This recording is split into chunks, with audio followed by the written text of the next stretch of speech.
De aquella viene la revolución, para que se asustan será pa' mejor. Es el pueblo entero el que ya está gritando, ¡viva la revolución! Iranian nuclear weapons development. They have turned the island into a communist hellhole. The experiment in Venezuela has failed completely.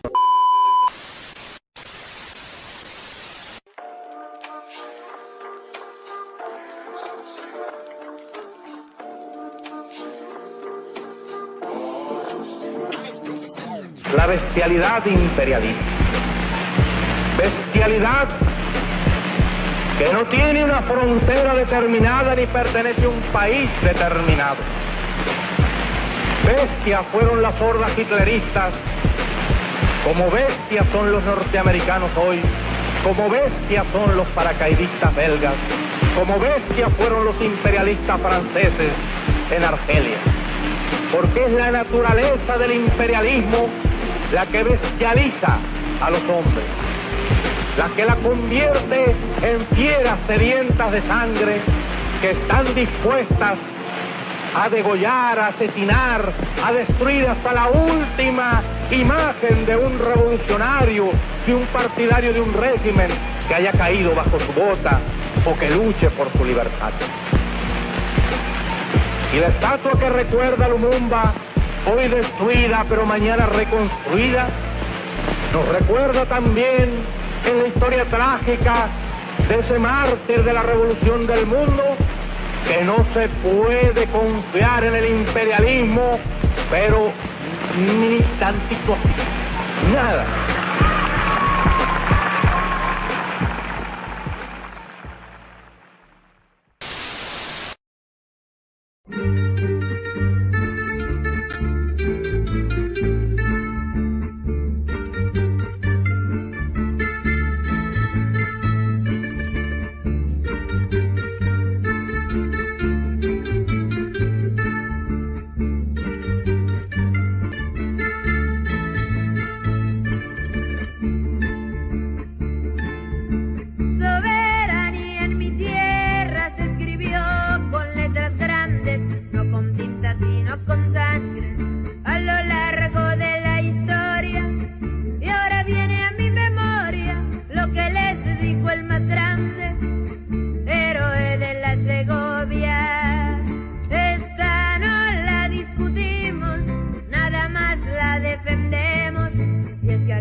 What's up, everybody? Welcome to episode 53, Unmasking Imperialism, Exposing Imperialist Propaganda in Mainstream Media.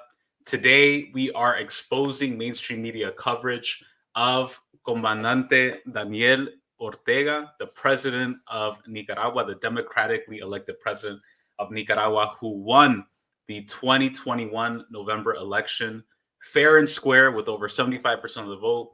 The Frente Sandinista de Liberación Nacional, the Sandinista National Liberation Front, advancing, continuing to build socialism. The OAS, the United States, the European Union, the gringos, the imperialists are upset that this guy is still in power, that the people support him. They can't believe it. But Comandante Daniel is still at the helm, still leading the revolution and passing on that revolutionary tradition to the masses, to the youth of Nicaragua. So we're going to be focusing on the inauguration. And joining me now are comrades of mine who are actually in Nicaragua right now as we speak, who can talk about what it's like on the ground in terms of support for Comandante Daniel, what the inauguration was like, what the environment was like in Nicaragua. Joining me today are comrades Aminta, Comrade Libre, and Comrade Camilo Membreño. Aminta is a sociologist and researcher with the Friends of the ATC, the Rural Workers Association. Shout out to the ATC, by the way. Please like and support the work of the Friends of the ATC, an amazing organization. Aminta is also part of the Troika Kollective, a U.S.-born Nicaraguan-Palestinian currently based in Managua, Nicaragua. How's it going, compañera Aminta in Managua? I'm doing good. Thank you for having me on your show. Always a pleasure to be here. And overall, I feel like spirits have been very high, not just here in Managua. I was also in the rural countryside for 2 days in Chontales at the Yala School. For those who are watching and don't know, Yala was started as an initiative by Comandante Hugo Chavez in 2005, I believe, alongside with La Via Campesina. And so we have our own Yala here that was established in 2013. And right now we have a cohort of all Nicaraguan students, all young people. And so it's been really beautiful to be able to share experiences both here in the city, but also in the countryside. So just a pleasure to be in my homeland after being in Venezuela for 2 months and just, really seeing revolution happen in so many different spaces and locations. What an honor, really. So thank you. That's amazing, Aminta. And I've been following your posts, your pictures, and you're going from one revolutionary homeland to another, from Venezuela, Chavista, Bolivariana, Soberana, to Nicaragua, Sandinista. So I'm so glad that you're able to do this, experience this at a very historic time. And not just as a tourist or anything like that, but actually putting in work, actually meeting with people. So I definitely appreciate that. Also, my homie, my Comrade Libre, is an Afro-Boricua poet, organizer, and communist based out of Miami, Florida, in Nicaragua right now, whose organizing involves moving theory into practice. Comrade Libre, as a member of the Troika Kollective, they organize in their communities, and as an internationalist, build with movements in the global south and across Turtle Island. Comrade Libre, how's it going? Peace. Todo está bien. Everything is good. Yo, your shirt's lit. We gotta represent Sandino. I hit him up before we started the stream. I'm like, we're gonna wear our Sandino shirts. Nah. Listen, you got the black, I got the red. We're good. There you go. That's what's up. Yeah, I'm super excited to have been invited by El Comandante, Daniel Ortega, and we'll dive more into things as we go. But there was an official declaration released by the delegation of North Americans that went because our governments do not represent the people. We'll get more into that, but act like organizers, people, social movements actually were invited and went to the inauguration of Daniel Ortega because our governments do not recognize the democratically elected government of Nicaragua. So aquí, como se dice, el pueblo es presidente. And so, here the people are president. And so we're super excited to dive into this very needed dialogue about, combating the lies that empire tells.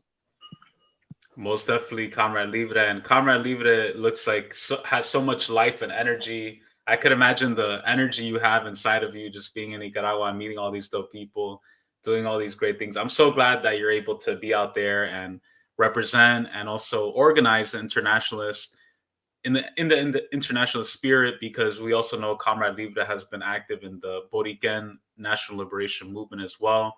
Free Borican from U.S. imperialism, and the liberation of Borican, aka Puerto Rico, is intrinsically tied with the liberation of Nicaragua from empire, from imperialism. So it's beautiful that you're able to go there and do that.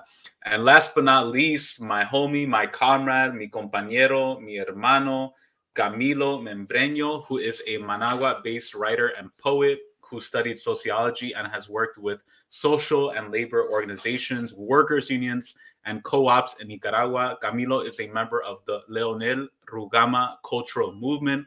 Leonel Rugama, by the way, was a revolutionary from Estelí, Nicaragua, cuatro veces heroica, resisting imperialism, fascism, and resisting somocismo. So Camilo is a member of the cultural movement for Leonel Rugama, which forms part of the Sandinista youth. Camilo also writes for Revolución and Barricada, which are revolutionary Sandinista blogs. Camilo, how's it going, brother? Hi. Yeah, I'm doing fine. Thank you. Right now, I'm in how do you say, the Plaza de la Revolución? You know. Beautiful, right amazing. Now. So everybody who's watching, if you've never been to Nicaragua, there it is, the Plaza de la Revolución Sandinista. Beautiful plaza. Right now. With Carlos Fonseca and Sandino in the background, that beautiful church in the back. Wow, that's amazing. The old cathedral of Managua. There's Carlos Fonseca. I don't know if you can see it. No, but yeah, it is quite interesting that you mentioned Leonel Rugama as well, because today it is the day that we remember Leonel Rugama. Libre was there as well today. When we remembered Leonel Rugama, because it was a day like today that Leonel Rugama gave his life for the revolution in an unequal battle. He was alone with just a rifle against the National Guard and tanks as well. And he was fighting against the National Guard of Somoza, and he was in an unequal battle. And the only thing that he could say when the National Guard told him surrender, he said, "Your mother should surrender." I don't know how to say that in English, but que se rinda tu madre, you know? Your mother, tu madre, que se rinda tu madre. I'm not going to give up. Your mother should give up. And we remember that today, January 15, and with poetry, because Leonel Rugama, he was a poet as well, and he was one of the most remembered poets of Nicaragua. He was a good poet. He was one of the best poets that our country has been given birth to. So we remembered him with poetry, with culture. Libre was there as well. Maybe we can talk about that later. And we're here, La Plaza de la Revolución. The children are playing. People are celebrating in many ways, and it's just a weekend, you know, in Nicaragua libre, soberana, and enjoying the revolution and enjoying the peace that our revolution has given to us. Beautiful. I'm so glad you're able to join us, Camilo. Camilo, by the way, is somebody who is such a great time to hang out with, because he's smart, but he's not arrogant. You ever meet smart people who are very arrogant and they like to be annoying and show up? Camilo can tell you dates, names, figures about everything, but he's very down to earth. So He's a really cool dude and is very well connected in the Sandinista youth movement. So I really appreciate having you on, Camilo. And as Comrade Libre was mentioning in a private chat, that Leonel Rugama was only 20 years old. So in Nicaragua, the youth really have played a major role in defending and uplifting the revolution. Speaking about the contrast, right? Because right now, as we speak, and shout out to everybody who's watching and listening, by the way, Camilo is in the heart of Managua and the Plaza de la Revolución Sandinista. If you look at mainstream media right now, you would think that in Nicaragua, there's tanks everywhere, that police are cracking down. All the headlines are like, Ortega cracks down his fourth term in office, tightens his dictatorial grip. That is the mainstream media narrative. But if you're actually in Nicaragua, as these comrades are right now, you'll see a totally different reality, a reality of peace, prosperity, and tranquility. People support their government. But of course, we're not going to see that. And that's why we're having this discussion in English in particular, because there's no mainstream, there's no coverage of this in English media. And the very few English media outlets that are covering this are suppressed, are censored, or are not really known in mainstream media. So we're doing our part to spread the word. But speaking about these propaganda campaigns that are about Nicaragua, I want to read this article real quick. This is from NBC News. This is published just a few days ago in the NBC News Latino section. So they're trying to be woke and intersectional. So NBC News, Daniel Ortega sworn in for fourth straight term as Nicaragua's leader. The U.S. Treasury Department slapped sanctions on more Nicaraguan officials on Monday. And it shows a picture of Comandante Daniel and La Compañera Rosario Murillo.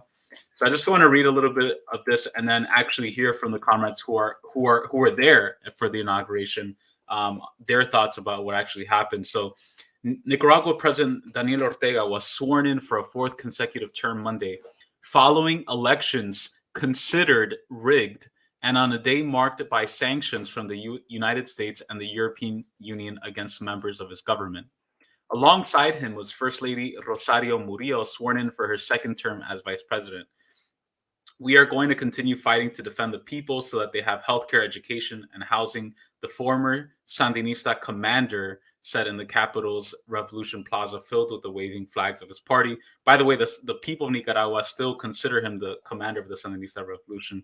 Ortega, 76, and Murillo, 70, oversaw the jailing of opposition leaders, including 7 potential challengers for the presidency, months before the November election. They have remained defiant under foreign pressure. Again, the narrative of the opposition leaders, people, by the way, who were getting money illegally getting money from USAID, from the National Endowment for Democracy, from multinational institutions, people who were linked to the Panama Papers, people who were linked to finance, capital, and imperialism, people who were linked to drugs and weapons trade during the 2018 protests and coup attempt that tried to overthrow the democratically elected government. So it's not just that he locked them up for no reason because he was paranoid or something.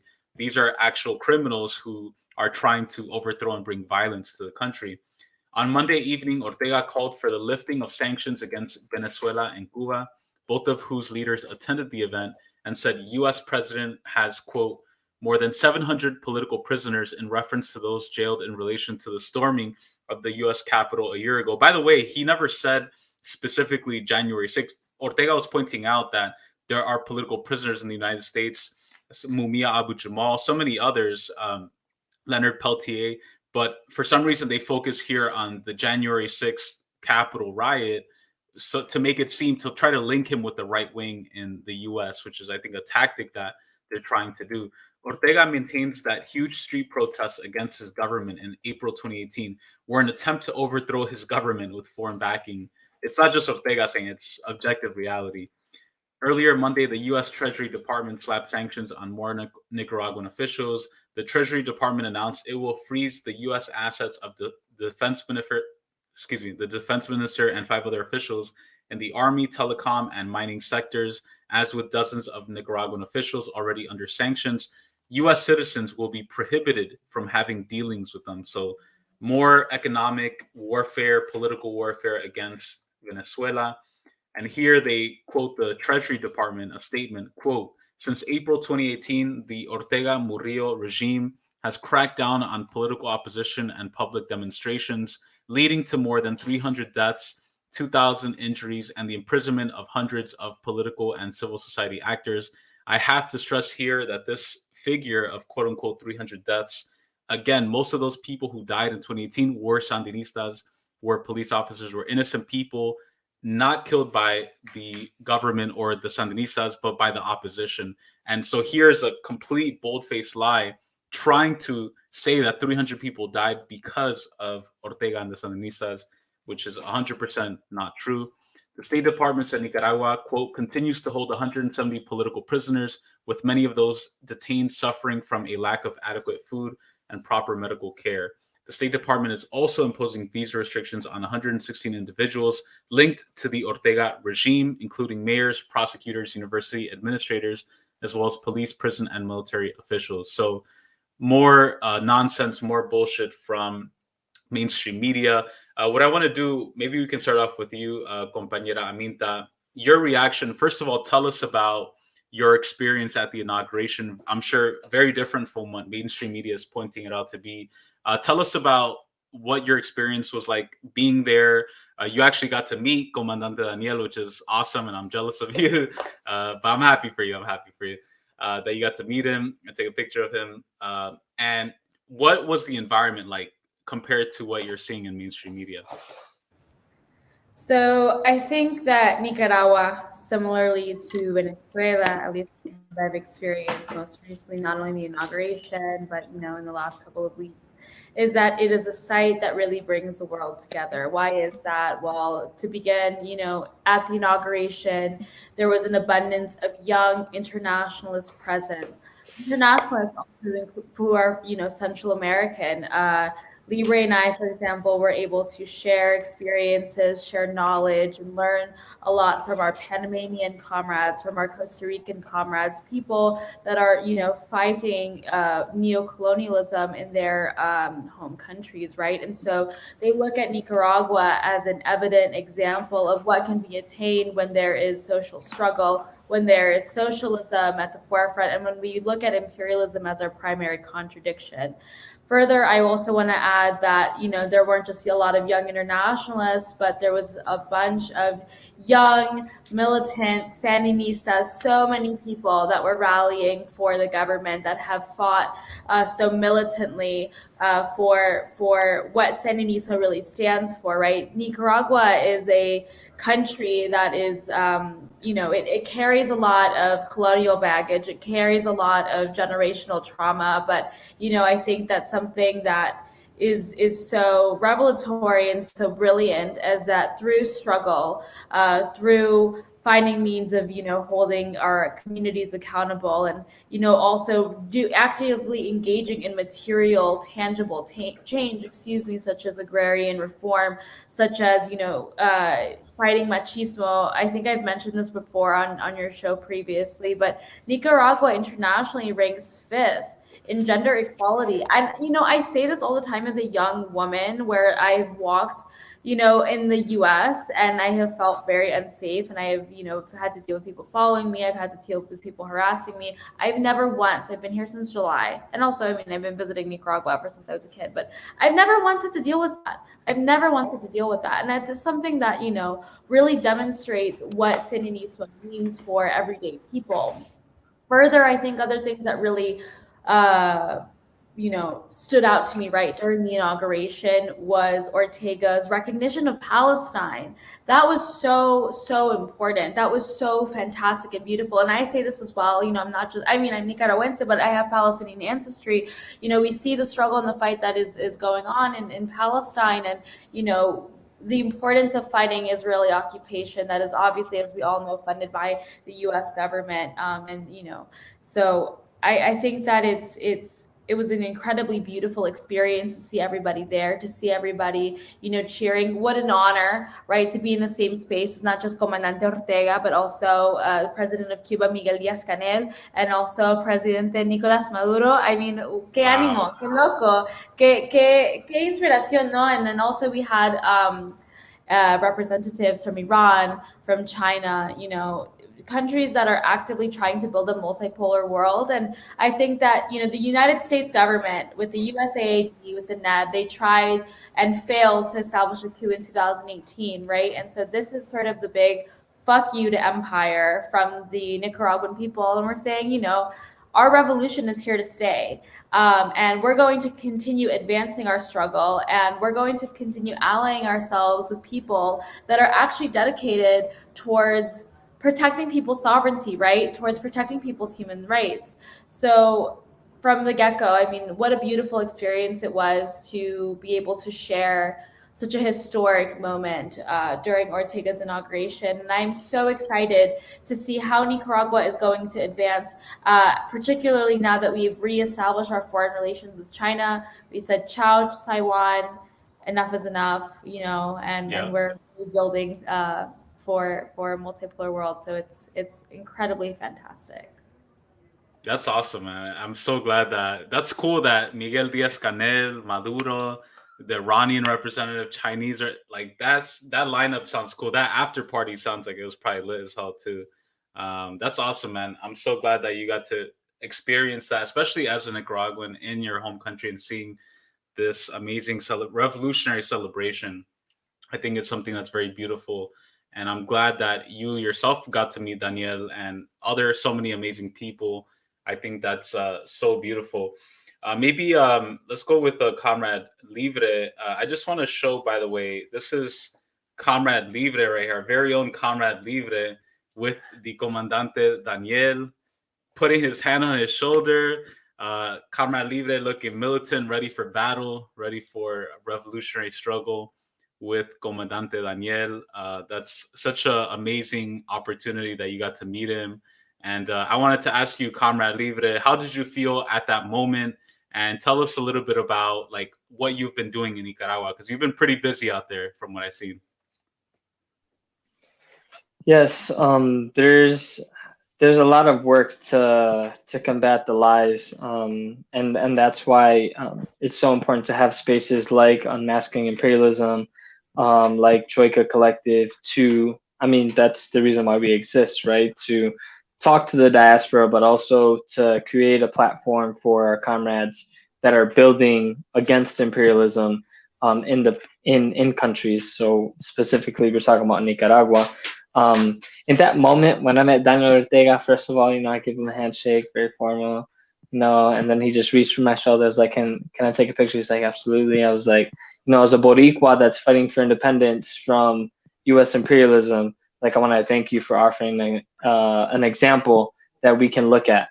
And, the Comandante is very humble. He's like, yes, and then, then the crowds came to continue taking pictures with him. Just very humble individual. And also just to touch on the inauguration, like Comrade said, this was a majority of people there were young people, right? So they're militant Sandinista youth that made up a majority of the population. And then it was individuals from other countries that were invited to represent their countries.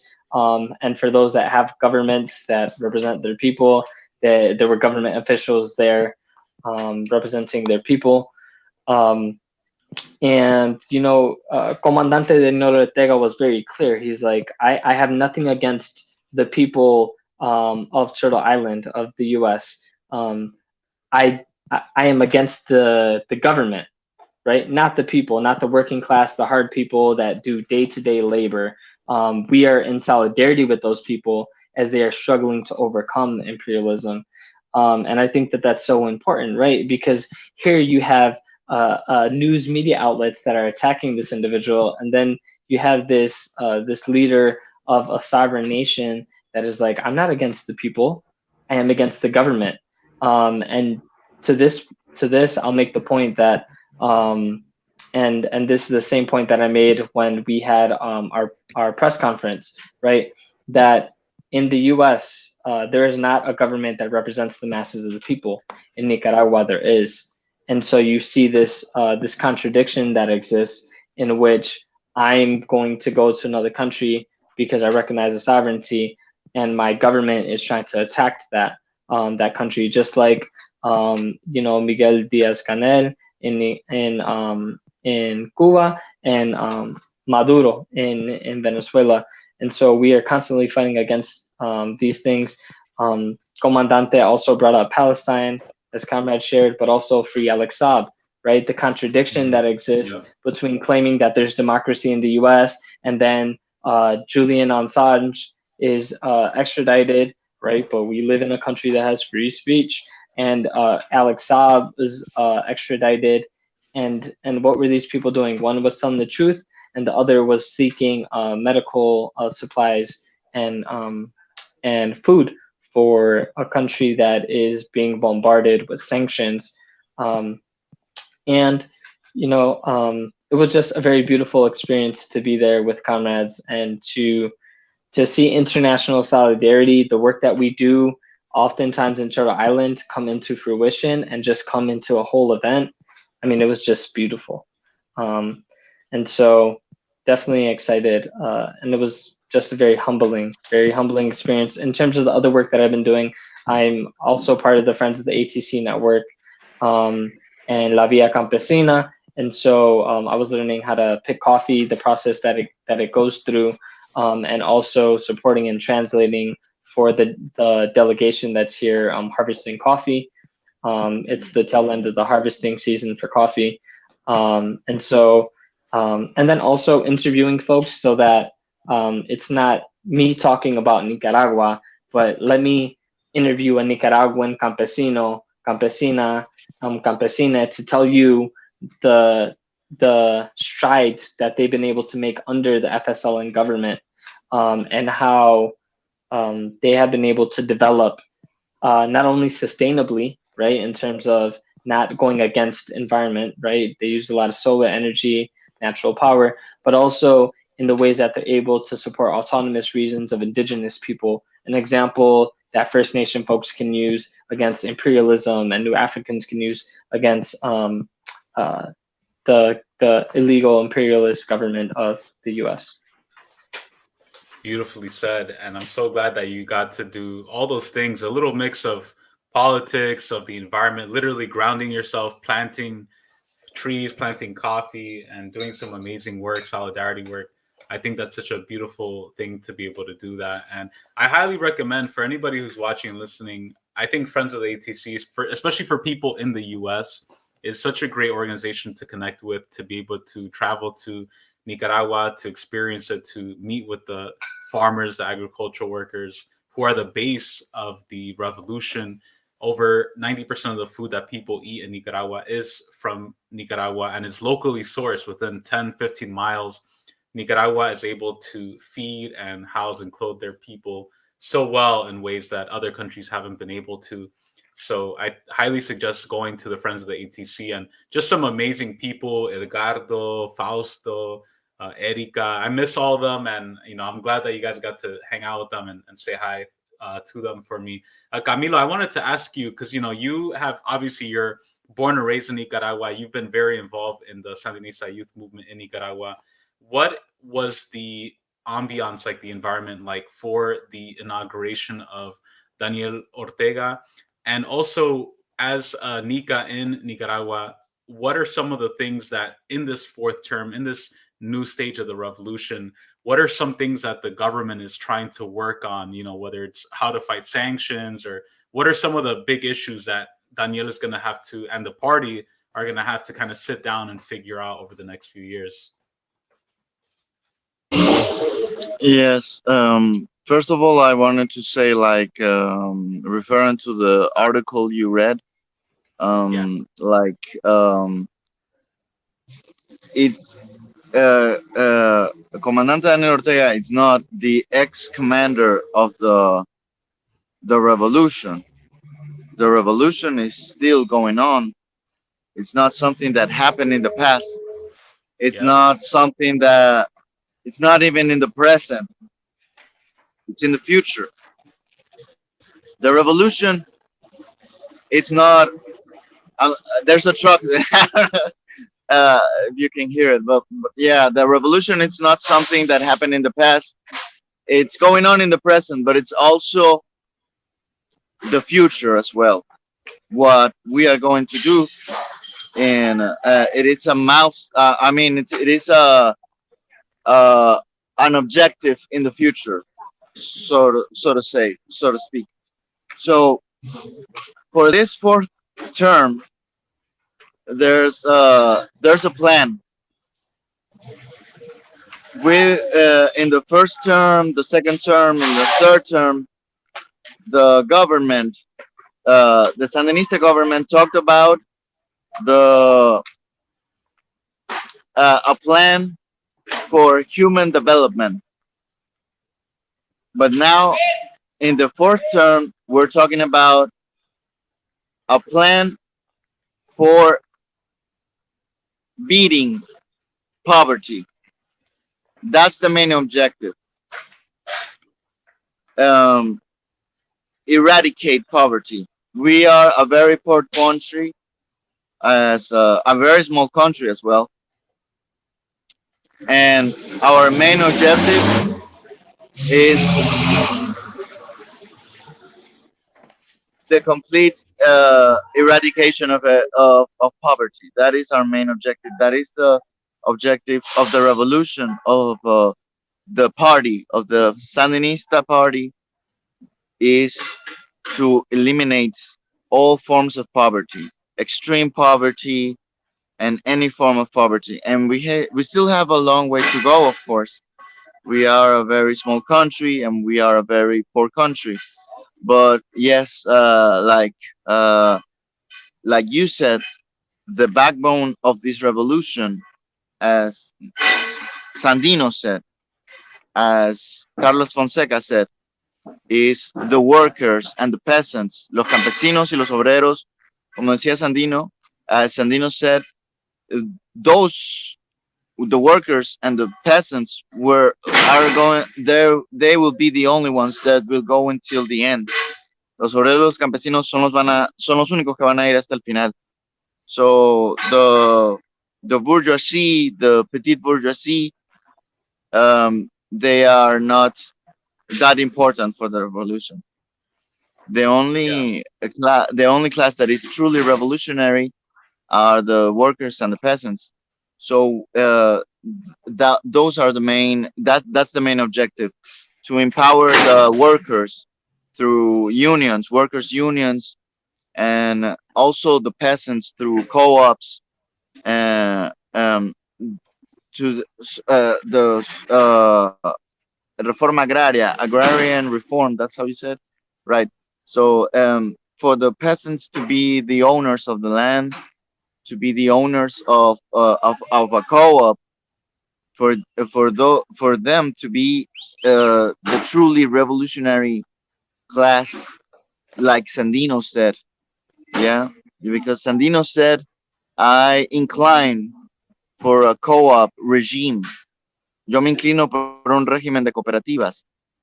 That's the main ideological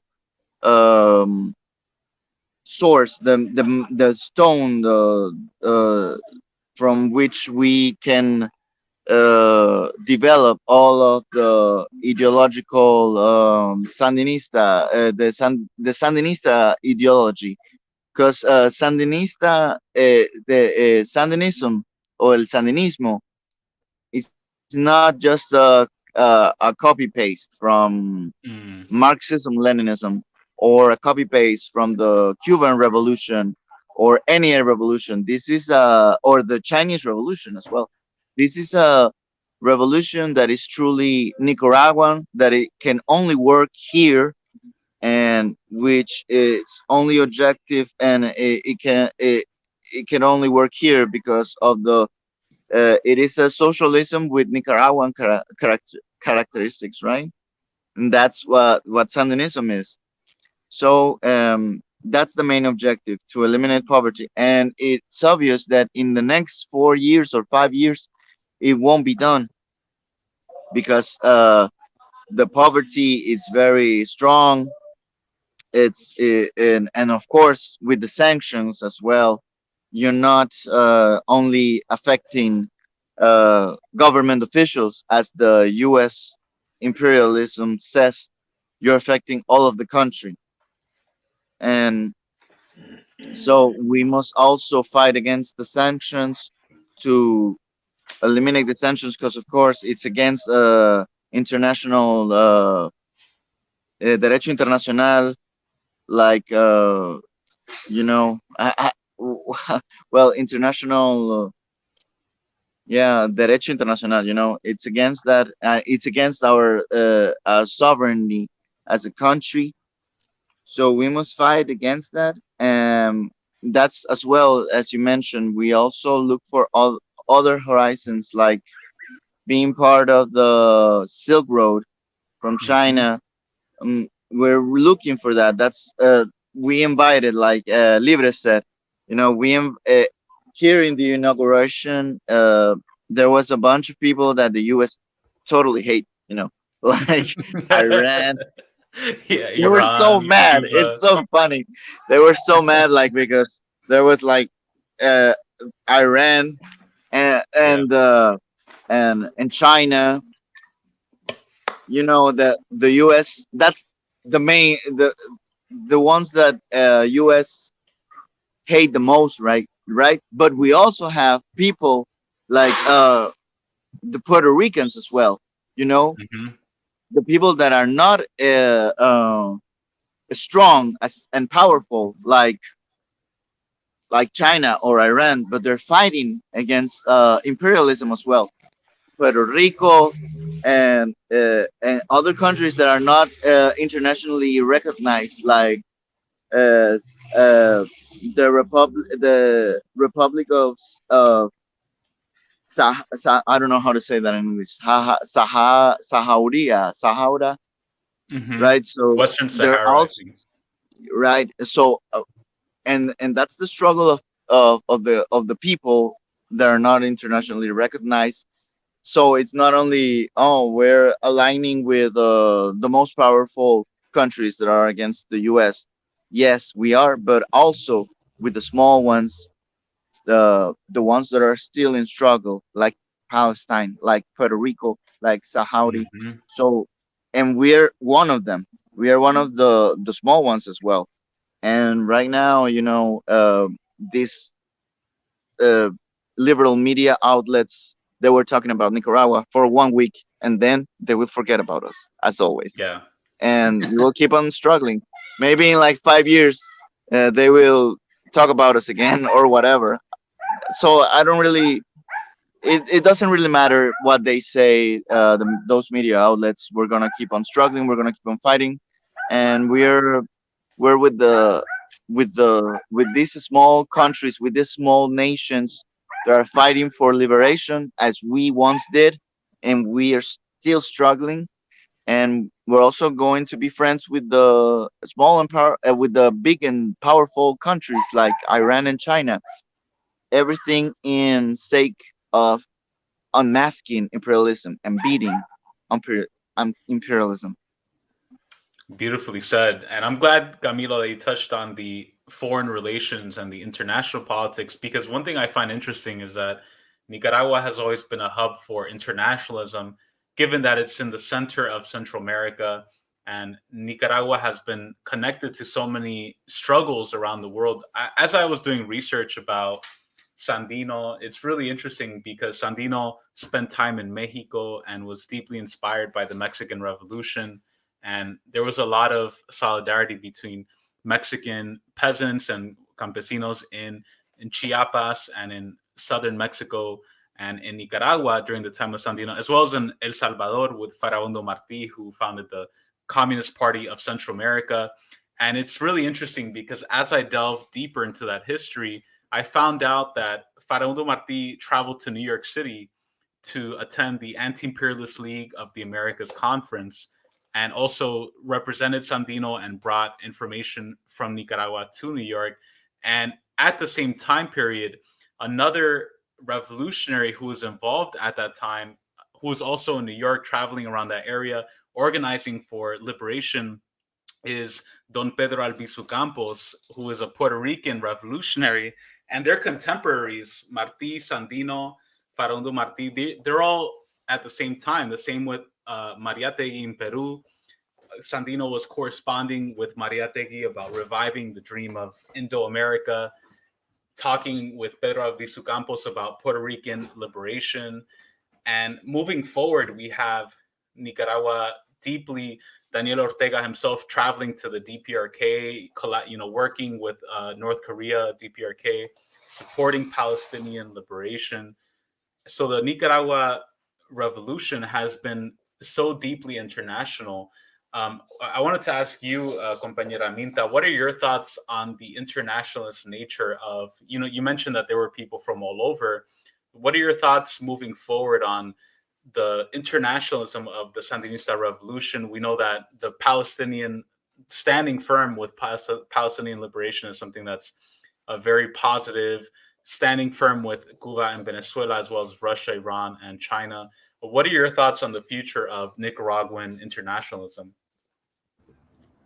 Well, I first want to start off with a brief anecdote that I experienced when I was in Venezuela, particularly as somebody who was an election observer for their most recent mega elections. I met so many people from different countries in Africa, from different European countries, from different countries in Latin America.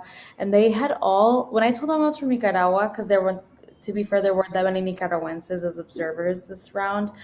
When I told them that I was from Nicaragua, they all had either personally had visited in the 80s or had known of somebody that did, who either had fought or somebody who had lost their lives. So right from the get-go, the Sandinista Revolution and its principles, its ideological foundations are tied deeply into building internationalism, because that really is such a huge tenet of combating imperialism as a whole, right? When you comprehend that you have to fight against empire, and that said empire is going in and taking advantage and exploiting the labor, land, and resources of the global South, that in return gives you no other option but to fall into the recognition that you have to unite with working class people from around the world, including also working class people that live in said empire, right? And so I think that right now, with the Sandinista government having the capacity, the flexibility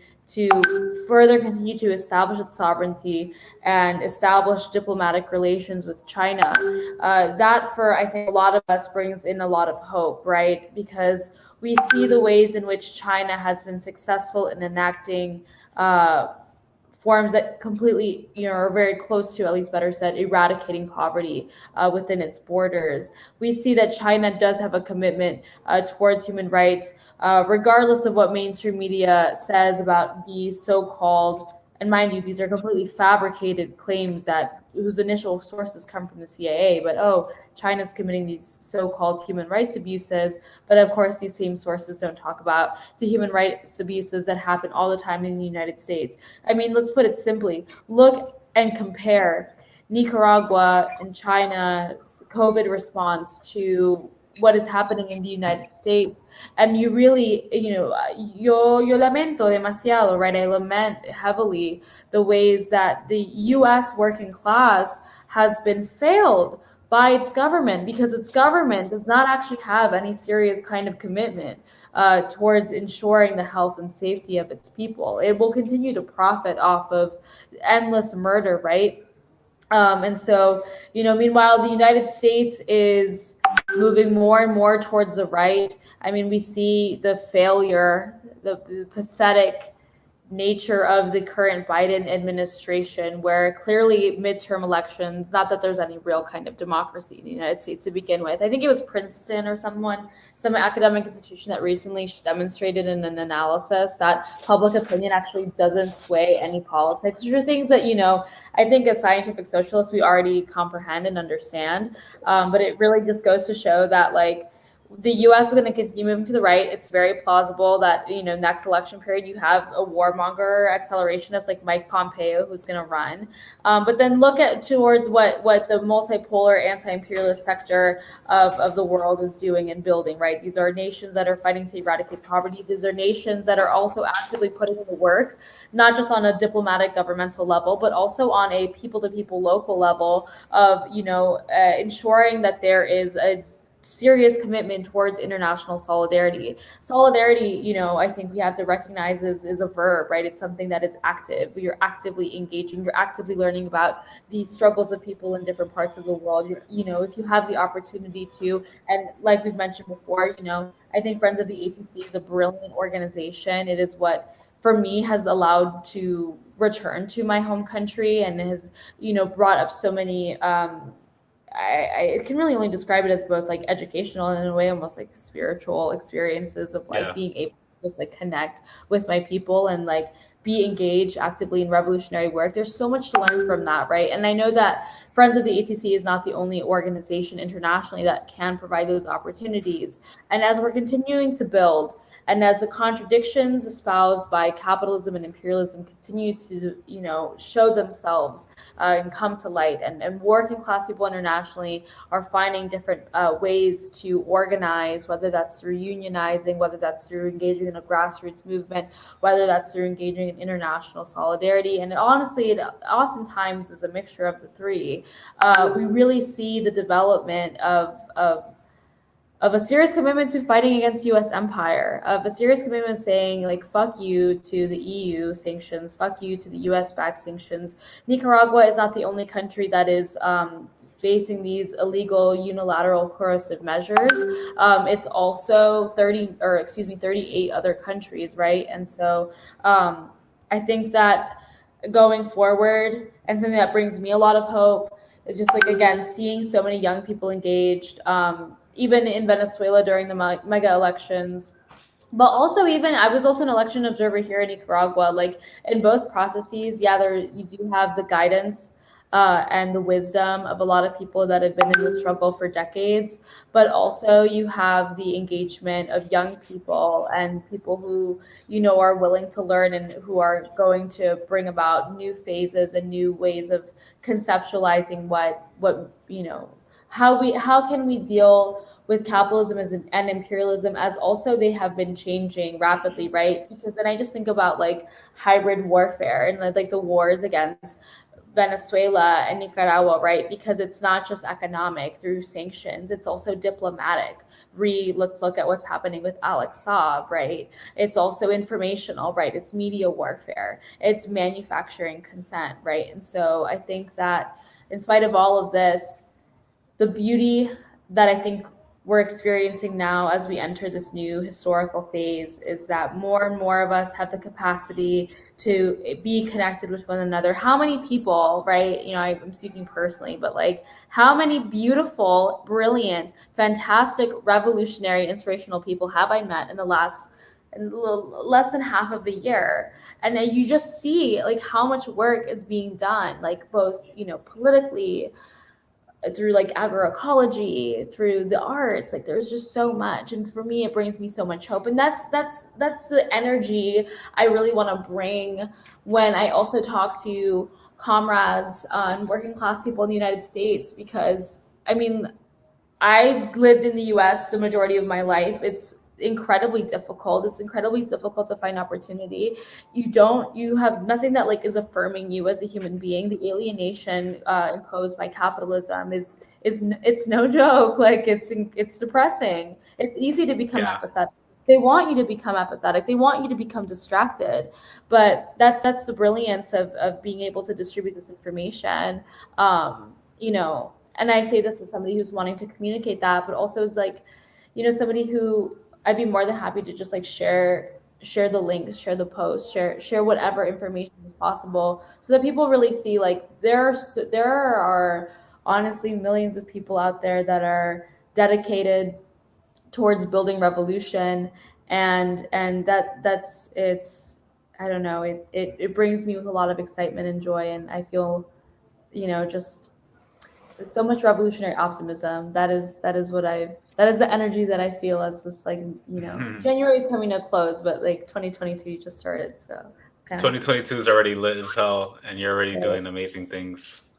That's awesome. I'm so glad for you. I'm happy for you. And I also hope that this year in Honduras, where my family's from, we have President Xiomara Castro Zelaya.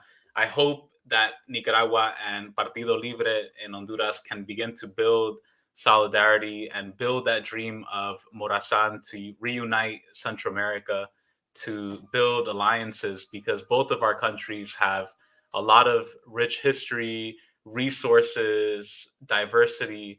And I think that socialist construction can bring both nations together. And I'm hoping that everything will go well. And we'll see how it turns out. You know, I hope Xiomara is able to continue to lift up, to keep her promises, to continue to fight against neoliberalism, to fight against the free trade zones. And I think there's a lot that Partido Libre can learn from the Sandinistas in terms of beginning to build socialism in Honduras, because there's a lot that needs to get done. I'll tell you that. There's insane the levels of poverty, neoliberal corruption, violence in Honduras. So I'm hoping that Nicaragua will be able to shine a light on Honduras. What I want to do is, Comrade Libre, I wanted to ask you, and as a Boricua, as somebody who comes from, lives in Miami, is a Boricua, has spent a lot of time in the U.S. and has been involved in international struggles. You've been to Nicaragua twice already, and every time you've gone, you've come back with so much energy, so much vibrance and inspiration to continue to organize and fight. What are some of the main lessons that you've learned during your time in Nicaragua that will continue to motivate and inspire you in your activism once you return back to Babylon, as I like to say, to the empire, to the belly of the beast? And what lessons do you hope to also share with Boricua liberation movement? Because that's something that is near and dear to you and to all of us, right? But what are some of the things that we can learn from Nicaragua to apply to Borinquen, but also to your activism in the belly of the beast?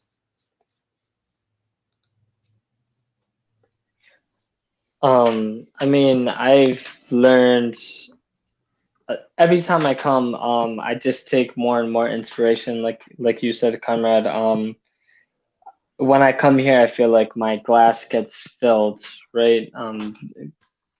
The thought of having to return it to the imperialist core is kind of depressing. But also it's just like lived material conditions, right? And how many Nicaraguans have become martyrs and heroes of the revolution to allow this space for us to talk about how, for the fourth term, the FSLN has been able to successfully run, and not only that, right, but their approval rating has gone up, right?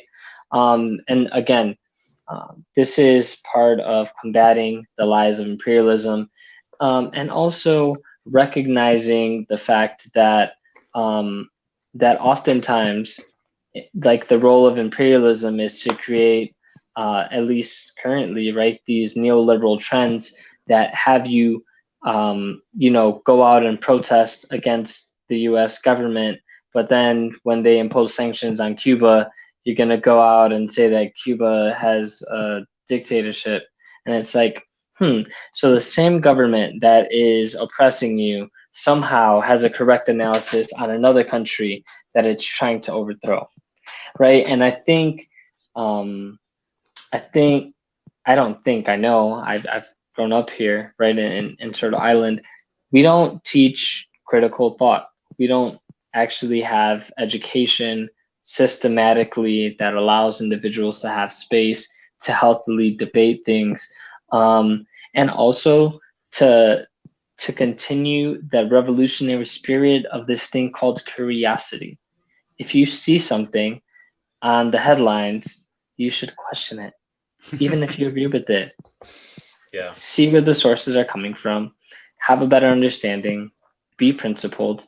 And, science is a revolution. We also have to understand, and this is something that that I recognize, but I'm able to see it in action, right? That, as Comrade Camilo shared, revolution is a process. And in Nicaragua, it's still happening, right? They got over the easy part, which is overthrowing, right, and overcoming the contradictions in their country. The hard part is ensuring that it can continue making it sustainable, and then running successful campaigns that begin to address the contradictions of imperialism outside of imperialism, right? They're in a position where they're able to eradicate poverty because they're no longer subject to the imperialist modes of exploitation that necessitate, right, the exploitation of the masses.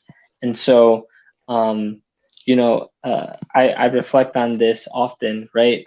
I did not come to Nicaragua thinking I was coming into a perfect country with a perfect government. I came into Nicaragua to understand how we can fight for revolution and be in a position to observe and overcome the errors that exist and the contradictions that exist within the world that we live in. You know, also the big thing is food sovereignty, right?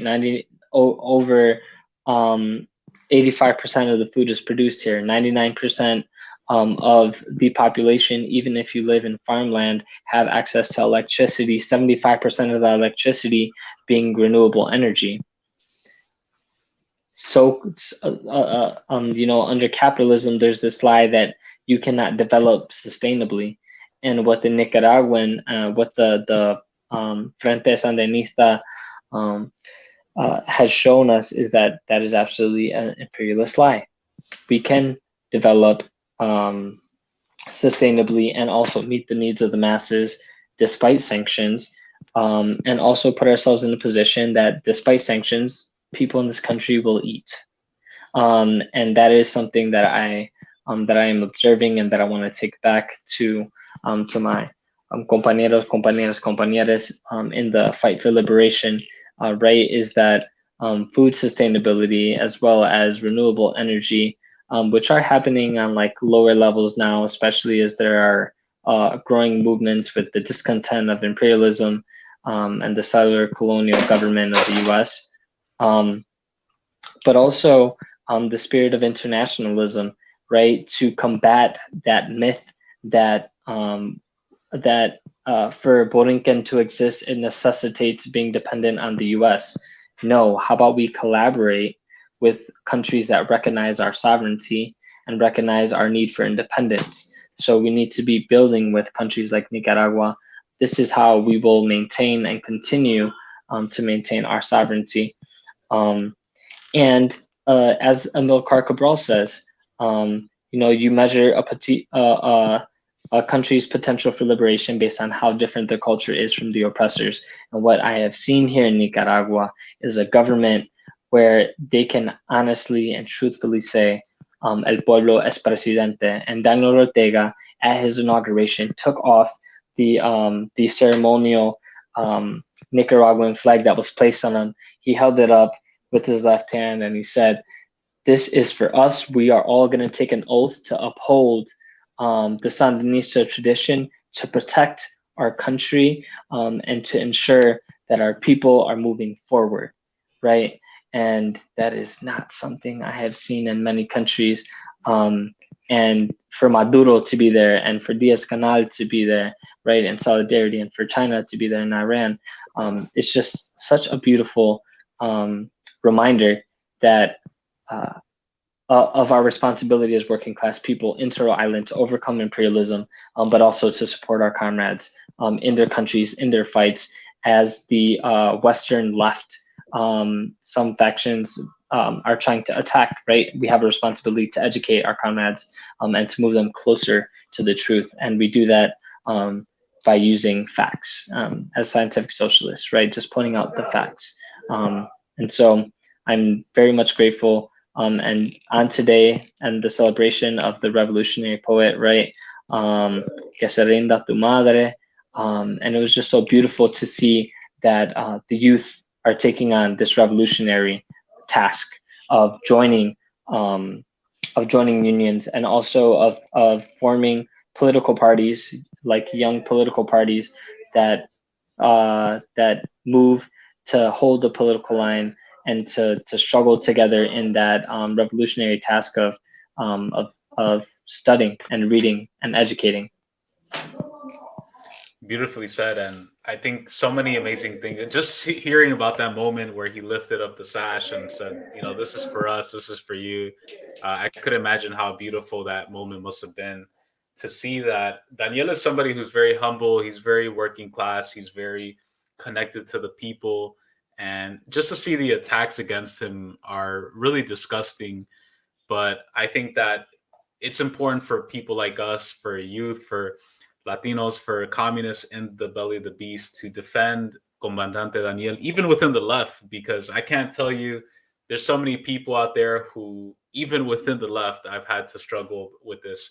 People who say the Sandinista Revolution is not revolutionary anymore. It's not really socialist, this and that. And I continue to point to them that the revolution is ongoing, that the people support their president, and that the Sandinista Revolution advances into the 21st century. It's been really dope speaking with you, comrades. Just to wrap up here, compañera Aminta, any final thoughts from you and anything that you're hoping to, you're in Nicaragua now, I think you're going to be there for a bit. Anything that you're going to be working on or want to put out there, or just any final thoughts related to the inauguration or Nicaragua in general? Well, I think more than anything, desde que yo he regresado, el punto es ponerme las pilas, right? I'm ready to embark on a lot of projects that, due to traveling for just like burda de demasiado, like just traveling a lot. Like now that I'm here, I'm like more stable, and I'm excited to just be publishing more articles, more videos. I have so much content that I'm so excited to be publishing. If folks want to connect with me, I'm on Twitter at Aminta. On Instagram, I'm mujer_e_maíz.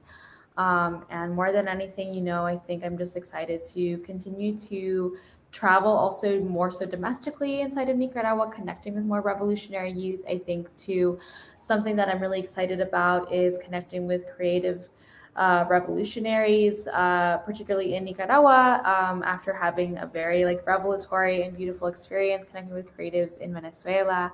They're contacts and friends and comrades that I'm just so enamored and inspired by, and that is the type of work that I want to also bring in. So as 2022 continues, I'm just incredibly excited to see all the things that not only Nicaragua but all anti-imperialist countries will be able to accomplish. And more than anything, I can't wait to see the ongoing development of releasing that international class consciousness. So it's always wonderful to be here to share with you both. Sending un abrazo fuerte, and we're going to keep on engaging in our revolutionary tasks and ensuring that this important and crucial information is distributed so that we can counter imperialist mainstream narratives. Amazing. I'm looking forward to seeing all that. And if you ever get a chance, it would be amazing if you can at some point. I don't know if you plan to do this, but even just to start a channel or just have a hub where you're uploading this content, because you're in Nicaragua, you're speaking to people directly on the ground. I'd love to see some of that. I'm not on social media myself, so maybe that's where you're posting it and I'm not there. But yeah, that's amazing, compañera Aminta. I'm glad that you're doing that. Continue to do that, and please say hi to everybody out there, to Fausto, to Erika, to Darwin, to everybody, Edgardo, to all the compañeras and compañeros. I miss them, and I'm gonna try my best to go to Nicaragua. I've been kind of busy because I recently started a apprenticeship to become an electrician. So I've been really busy working Monday through Friday, learning the trade in a construction gig. So I haven't been able to travel. Otherwise, me and Ofelia were planning to go to Nicaragua, but we haven't been able to because I'm in the process right now of transitioning into this new career to have a tangible skill, to sustain myself. Because we also, as part of the revolution, we also got to make sure to take care of ourselves and make sure that we're good, our base is good, so that we can continue doing our work. Ofelia is embarking on a path to begin nursing school.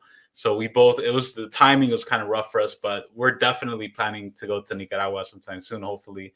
And Comrade Libre, your final thoughts. How do you personally feel, Comrade Libre? trip is winding down. This is your second time. Like, how do you feel about your experience overall? I feel inspired.